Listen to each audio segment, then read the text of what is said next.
ورسوله الكريم أما بعد فأعوذ بالله من الشيطان الرجيم بسم الله الرحمن الرحيم وما أرسلناك إلا رحمة للعالمين صدق الله العظيم. درود شریف پڑھیں. اللهم صل على سيدنا ومولانا محمد وبارك وسلم صلاة وسلاما عليك يا رسول الله وسلم عليك يا حبيب الله. فرش والے تیری شوکت کا علو کیا جانے، فرش والے تیری شوکت کا علو کیا جانے، خسروا عرش پہ اٹھتا ہے فریدا تیرا.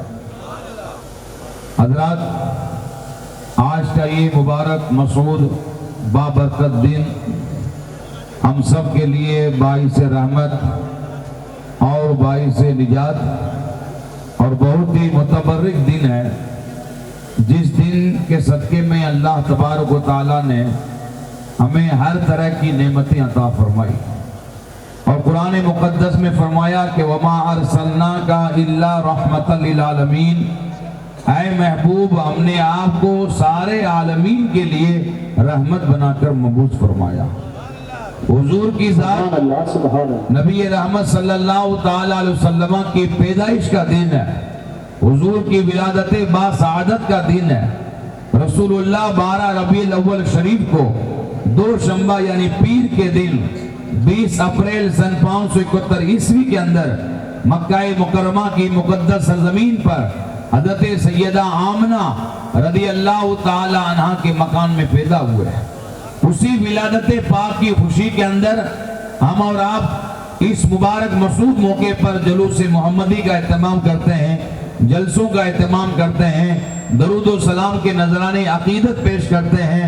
اس لیے آج پوری دنیا کے اندر حضور نبی رحمت صلی اللہ تعالی علیہ وسلم کی محبت میں عشاق اعظام عاشقان رسول حضور کی محبت، حضور کی عقیدت کا اظہار کر رہے ہیں. کوئی جلوس کی شکل میں، کوئی جلسوں کی شکل میں، کوئی خراج عقیدت پیش کر کے اور نذرانہ گلدستہ درود و سلام پیش کر کے اس طریقے سے اپنی محبتوں کا اظہار کرتا ہے. اور یہ ہونا بھی چاہیے کہ جو ایمان ملا ہے یہ رسول اللہ کے وسیلے سے ملا ہے، حضور کے صدقے سے ملا ہے. ایمان ملا حضور کے صدقے سے، قرآن ملا حضور کے صدقے میں، بلکہ پوری زندگی جو ملی ہے یہ حضور ہی کا صدقہ ہے، رسول اعظم ہی کا صدقہ ہے. اس لیے اللہ فرماتا ہے حضرت موسیٰ علیہ السلام سے، اے موسیٰ اگر میں اپنے محبوب کو پیدا نہ کرتا تو میں تمہیں بھی پیدا نہ کرتا. تو اس کا مطلب پوری کائنات حضور کی پیدائش کے وسیلے سے بنی ہے، اور اللہ کی بہت بڑی نعمت ہے. نعمت رسول اللہ کا تشریف لانا یہ خدا کی بہت بڑی نعمت ہے، اور نعمت الہی پر ہمیں اللہ کا شکر ادا کرنا چاہیے. نعمت الہی پر خدا کا شکریہ ادا کرنا چاہیے. خود اللہ فرماتا ہے کہ ہم نے مومنوں پر یہ احسان کیا کہ انہی میں سے ایک رسول کو مبعوث کیا. کسی نعمت کے دینے پر اللہ نے احسان نہیں جتلایا، لیکن جب اپنے رسول کو بھیجا تو اللہ نے احسان جتلایا کہ اے مومنوں اللہ کا تم پر بہت بڑا احسان ہے کہ اللہ نے تمہیں میں سے ایک رسول کو مبعوث کیا.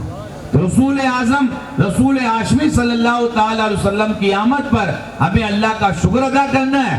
اور حدیث پاک مشہور و معروف حدیث پاک ہے، جب سرکار صحابہ کی مجلس سے گزرے کہ وہ حلقہ بنائے بیٹھے ہوئے ہیں اور آپس میں بات چیت کر رہے ہیں، حضور نے فرمایا صحابہ یہاں پر کیوں بیٹھے ہو، حلقہ بنا کر کیوں بیٹھے ہو؟ تو صحابہ نے کہا یا رسول اللہ آپ جیسے نبی برحق کو اللہ نے ہمارے درمیان میں مبعوث فرما کر یہ اللہ نے ہم پر احسان کیا، تو اس پر ہم خدا کا شکر ادا کر رہے ہیں، ہم اس پر خدا کا شکر ادا کر رہے ہیں.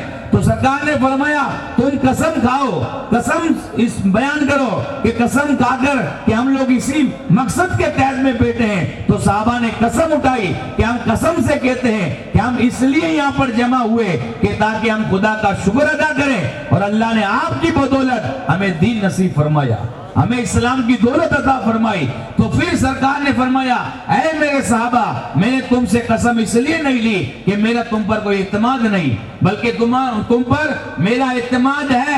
میں اس لیے تم سے قسم لے رہا ہوں کہ ابھی میرے پاس میں جبریل امین آئے، انہوں نے کہا یا رسول اللہ یہ آپ کے دوست آپ کے صحابہ جو بیٹھ کر اللہ کا شکر ادا کر رہے ہیں اللہ کی نعمت الہی کے نازل ہونے پر، تو اللہ ان لوگوں پر فخر کر رہا ہے.